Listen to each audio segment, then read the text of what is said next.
For a long time, people have been taught that Eve was the very first woman God created. But what if there's a hidden truth buried in the Bible and ancient stories that tells a different tale? In today's video, we'll reveal the fascinating story of Lilith, a mysterious figure who might have been the first woman, even before Eve. Her story was erased, kept secret, and her name removed from Scripture. So, who was Lilith? Why was her story hidden? And what can this mystery teach us about humanity's creation, the fight between good and evil, and even end times prophecy? Stick around as we explore rare discoveries, ancient Jewish texts, and hidden messages that many Christians have never heard.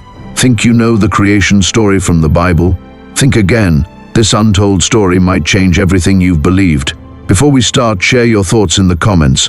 Have you ever heard of Lilith? Could there be more to the creation story than we've been told? Let us know.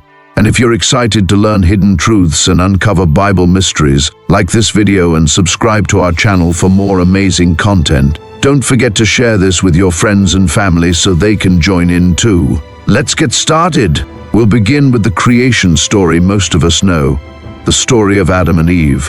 This story is in the first chapters of Genesis, which introduces the Bible's entire message. It tells how God created the first humans to live in harmony with Him and His creation.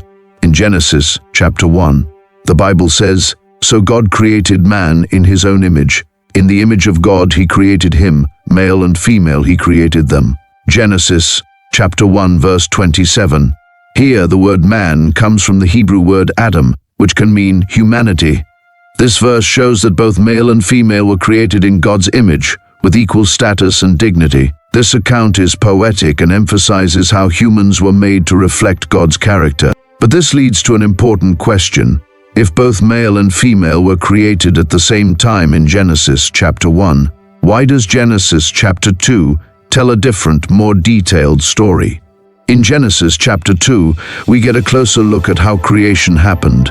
It describes how God made Adam from the dust and gave him the breath of life. Genesis chapter 2 verse 7 says, "Then the Lord God formed a man from the dust of the ground and breathed into his nostrils the breath of life, and the man became a living being." After creating Adam, God placed him in the Garden of Eden, a paradise filled with everything he needed.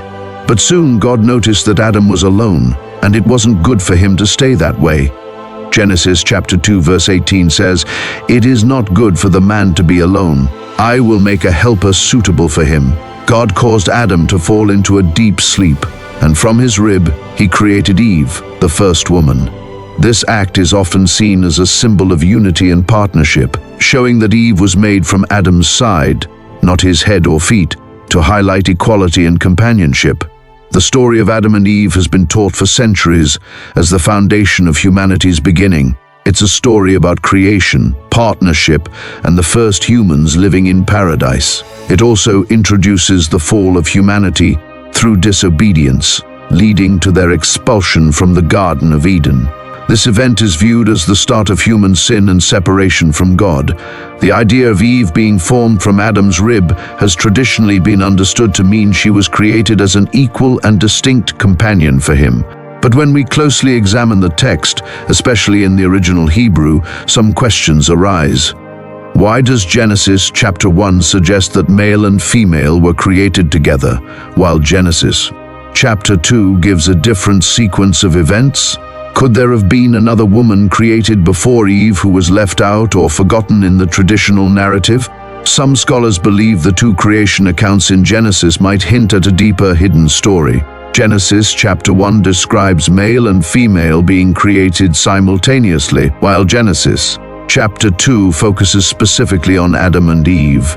This difference has sparked debates for centuries. One interesting theory is that there may have been a woman before Eve. Could the creation of male and female together in Genesis chapter 1 suggest the existence of another woman, a figure who was removed or overlooked in the story? This is where the mystery becomes intriguing. Ancient Jewish texts and folklore mention a woman named Lilith, who was created as Adam's equal but refused her role. According to these stories, Lilith was removed, and Eve was created afterward. The story of Adam and Eve is widely known, but it might not be the whole story. Myths and legends about Lilith suggest there could be more to the creation narrative than what's in the Bible. Lilith's story isn't part of the Bible itself, but it has been preserved in folklore, ancient writings, and archaeological findings. So, was Eve truly the first woman, or is there a hidden chapter in the creation story that challenges what we know? To find out, we need to explore ancient texts, archaeological evidence, and the mysteries hidden in the Bible. In the next part, we'll dive into the ancient Hebrew texts and uncover clues about the possibility of a woman before Eve. Stay tuned as we explore this hidden story that could transform our understanding of the Bible's creation story forever. To uncover the deeper mysteries of the creation story, we need to look closely at the original Hebrew texts of Genesis. Modern translations often miss the subtleties of the ancient language, which can hide important details and cause misunderstandings. So, let's examine what the Hebrew text really says. In the first chapter of Genesis, the word used for man is Adam. In Hebrew, Adam doesn't just refer to a male individual, it's a general term that can mean human, mankind, or humankind. This suggests that Genesis chapter 1 might be describing the creation of both male and female as part of humanity, rather than focusing on a specific man named Adam. In Genesis chapter 1 verse 26 to 27, it says, "Then God said, 'Let us make man Adam in our image, according to our likeness.' So God created man Adam in his own image. In the image of God he created him, male and female he created them." Notice that right after Adam is mentioned, the text speaks of male and female. The original Hebrew uses the words zakar, male, and nekeba, female, which shows that God created male and female humans together as part of the collective Adam. The two creation accounts in Genesis chapter 1 and Genesis chapter 2, seem to have different timelines. In Genesis chapter 1, male and female are created at the same time, while in Genesis chapter 2, Adam is created first, and then Eve is formed from Adam's rib. This difference has puzzled scholars and theologians for centuries. Many scholars believe that Genesis chapter 1 provides a broad, poetic overview of creation, while Genesis chapter 2 focuses on the specific story of Adam and Eve in the Garden of Eden. However, the differences between these accounts have led some to wonder if Genesis chapter 1 might refer to the creation of another woman, one who existed before Eve. One theory suggests that this other woman was Lilith, thought to be the first female created alongside Adam in Genesis chapter 1. While Lilith isn't mentioned in the Bible, she appears in ancient Jewish texts and folklore. The earliest mentions of Lilith are found in Jewish writings like the Midrash and the alphabet of Ben Sira from the early centuries CE. These texts describe Lilith as being created equal to Adam, formed from the same dust of the earth. However, Lilith's story takes a dramatic turn when she refuses to submit to Adam, insisting on her equality and independence. In Genesis chapter 1 verse 27, it says, "Male and female he created them." The word "them" in this verse is important. It suggests the simultaneous creation of a pair. In Hebrew, the structure of the sentence implies that God created two distinct beings at the same time, not just one man, followed by a woman later. The traditional belief is that Genesis chapter 1 verse 27 refers to Adam and Eve being created together. However, this doesn't explain the chronological difference between Genesis chapter 1 and Genesis chapter 2. If male and female were created at the same time in Genesis chapter 1, why is there a separate creation of Eve in Genesis chapter 2? In Genesis chapter 2 verse 18 it says, "The Lord God said, 'It is not good for the man to be alone. I will make a helper suitable for him.'" The word helper in Hebrew is ezer, which is often misunderstood. Ezer doesn't mean someone who is lower or subordinate. In fact, it's a word used in the Bible to describe God as a helper and deliverer. This suggests that Eve was created as an equal partner to Adam, not someone beneath him. But if Genesis chapter 1 already describes the creation of male and female, why does Genesis chapter 2 say God needed to create a helper for Adam? This has led some scholars to suggest that the helper in Genesis chapter 2 was not the first woman but a replacement for a previous woman, Lilith, who had already left Adam after a conflict. If Lilith was the first woman, this could change how we understand the Genesis story. It would mean there was an earlier creation of a female figure who was equal to Adam but rejected traditional roles. This could explain why a second woman, Eve, was created as Adam's helper to replace Lilith, who rebelled. The idea of Lilith challenges the traditional interpretation of the Genesis story. It opens the door to new ways of thinking about gender roles, relationships, and the complexities of humanity's earlier stories as told in ancient texts. In the next part, we'll explore Lilith's story further, her origins in Jewish folklore, her portrayal in ancient myths, and archaeological evidence that might support her existence. Stay with us as we uncover this fascinating mystery and reveal the secrets of the woman who may have been forgotten in history. Lilith's story is one of the most mysterious and debated in Jewish folklore.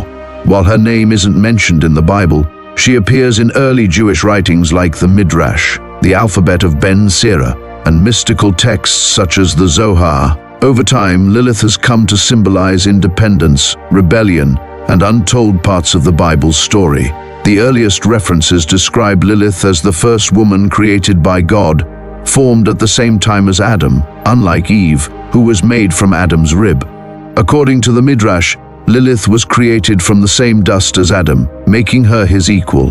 However, conflict arose when Lilith refused to submit to Adam's authority. Legend says that when Adam tried to dominate her, Lilith felt disrespected and unfairly treated. In her defiance, she spoke God's divine name and chose to leave the Garden of Eden, flying away to claim her freedom and independence. This bold decision forever changed her fate and made her one of the most controversial figures in ancient Jewish folklore. The conflict between Lilith and Adam brings up an important theme: the struggle for equality and independence. Unlike Eve, who was created to be a helper for Adam, Lilith was created as his equal.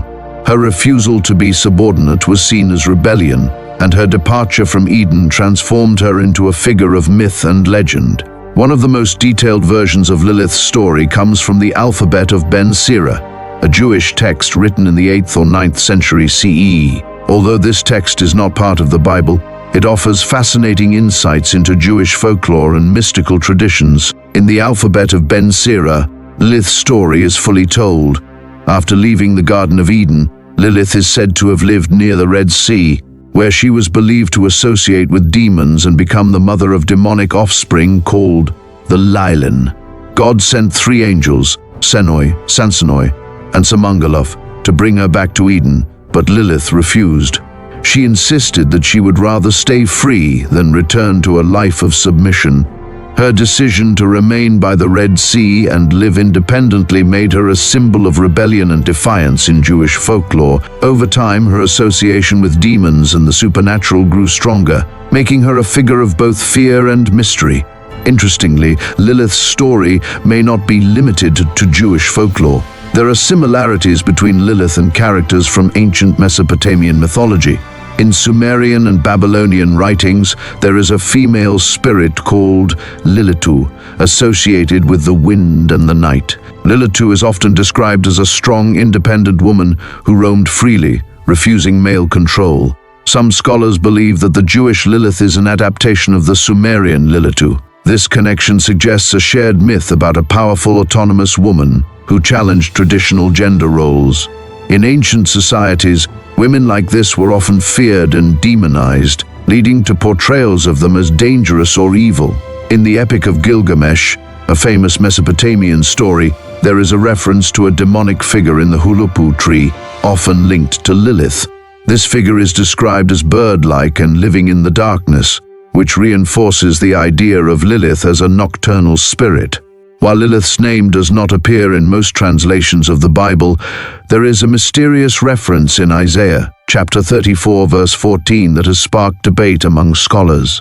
The verse says, "The wild beasts of the desert shall also meet with the wild beasts of the island, and the screech owl Lilith shall rest there."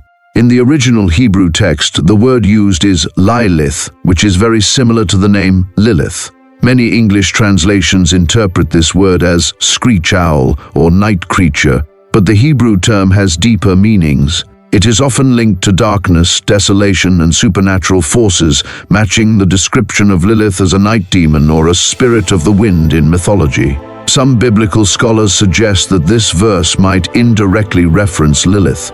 In Isaiah chapter 34, the passage paints a picture of chaos and desolation, a setting that aligns with Lilith's portrayal as a creature living in the wilderness. This connection hints that the authors of Isaiah may have been aware of the Lilith legend and included her in their vision of judgment and destruction. Lilith's story didn't end when she left Eden. Over time, her character evolved in Jewish folklore and mystical traditions. While she was initially depicted as Adam's equal, she later became known as a demoness, seductress, and mother of demons. In the Zohar, an important text in Jewish mysticism, Lilith is called the first Eve, who was cast out for her defiance. This shift in how Lilith was viewed reflects society's attitudes toward women at the time. In a male-dominated world, a woman who refused to obey men was seen as dangerous. By turning Lilith into a demon, ancient writers may have been warning against the risks of female independence and sexuality.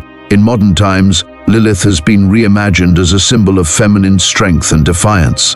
Feminist scholars and writers view her as a representation of a woman who chose her own path, even if it meant becoming an outcast. Her story has become a powerful symbol of the fight for gender equality, challenging traditional narratives that portray women as submissive or secondary. Lilith's legend pushes us to rethink the creation story and the roles given to women in ancient texts. Was she a demon, a rebellious spirit, or simply a strong woman who refused to conform? The answer depends on how we choose to interpret her story. Whether seen as a demon, a goddess, or a feminist symbol, Lilith's story has lasted thousands of years. It offers a glimpse into how ancient societies viewed gender, power, and human relationships. Her legend encourages us to look beyond the surface of the Bible and explore the myths and traditions that influenced our earliest beliefs. In the next section, we'll look at archaeological evidence that could support the idea of a woman created before Eve. We'll explore ancient artifacts and how they might reveal more about this forgotten chapter of history. Stay tuned as we continue to uncover the mysteries of the first woman who challenged convention. To understand Lilith's deeper origins, we need to explore archaeological findings from ancient Mesopotamia, often called the cradle of civilization. Long before the Bible was written, the people of Sumer, Akkad, and Babylon told stories of powerful, independent female spirits that seem similar to the Lilith of later Jewish folklore. These findings suggest that Lilith's story may have roots in ancient mythology, going back to the earliest days of recorded history. Archaeologists have discovered clay tablets from ancient Sumer dating back to 2000s BCE that mention a figure called Lilitu. The name Lilitu closely resembles Lilith, and the descriptions of her are strikingly similar to Jewish legends. In these ancient texts, Lilitu is described as a female demon or spirit linked to the night and the wind. She was believed to wander desolate areas, haunting wildernesses and preying on men. The Sumerians portrayed Lilitu as a beautiful yet dangerous spirit, full of power and independence. Unlike most female figures of the time, who were shown as nurturing or submissive, Lilitu acted on her own desires and wasn't controlled by male authority. This fiercely independent nature is similar to Lilith's rebellious character in Jewish folklore. In Sumerian myths, Lilitu is also linked to the wind, symbolizing her untamed, free-spirited nature. In ancient cultures, the wind was seen as a strong, uncontrollable force, much like Lilitu herself. This imagery may have shaped the Jewish depiction of Lilith as a wild, independent spirit. One fascinating artifact connected to this idea is the Burney relief, a 4,000-year-old Mesopotamian plaque. It depicts a female figure with bird-like talons and wings, which some scholars believe represents Lilith. This suggests that the idea of a strong pre-Eve woman existed in ancient Mesopotamian cultures long before the Bible was written. If Lilith was indeed created as the first woman, equal to Adam, why isn't she included in the traditional biblical story? To answer this, we need to look beyond the Bible and into other ancient writings such as apocryphal texts and manuscripts that were excluded from the official biblical canon.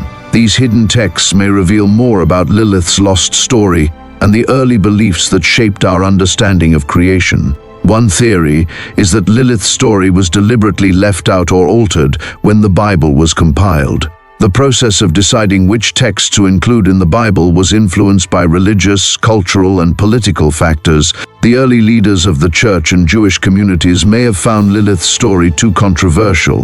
Her defiance of Adam and refusal to conform to traditional gender roles conflicted with the patriarchal values of that time. By omitting her story, they could present a simpler creation account, where Eve is the first and only woman, created as Adam's helper. This supported a narrative of male authority and female submission. The omission of Lilith's story might have been part of a larger effort to remove traditions that didn't fit with the emerging ideas about gender roles and family structure.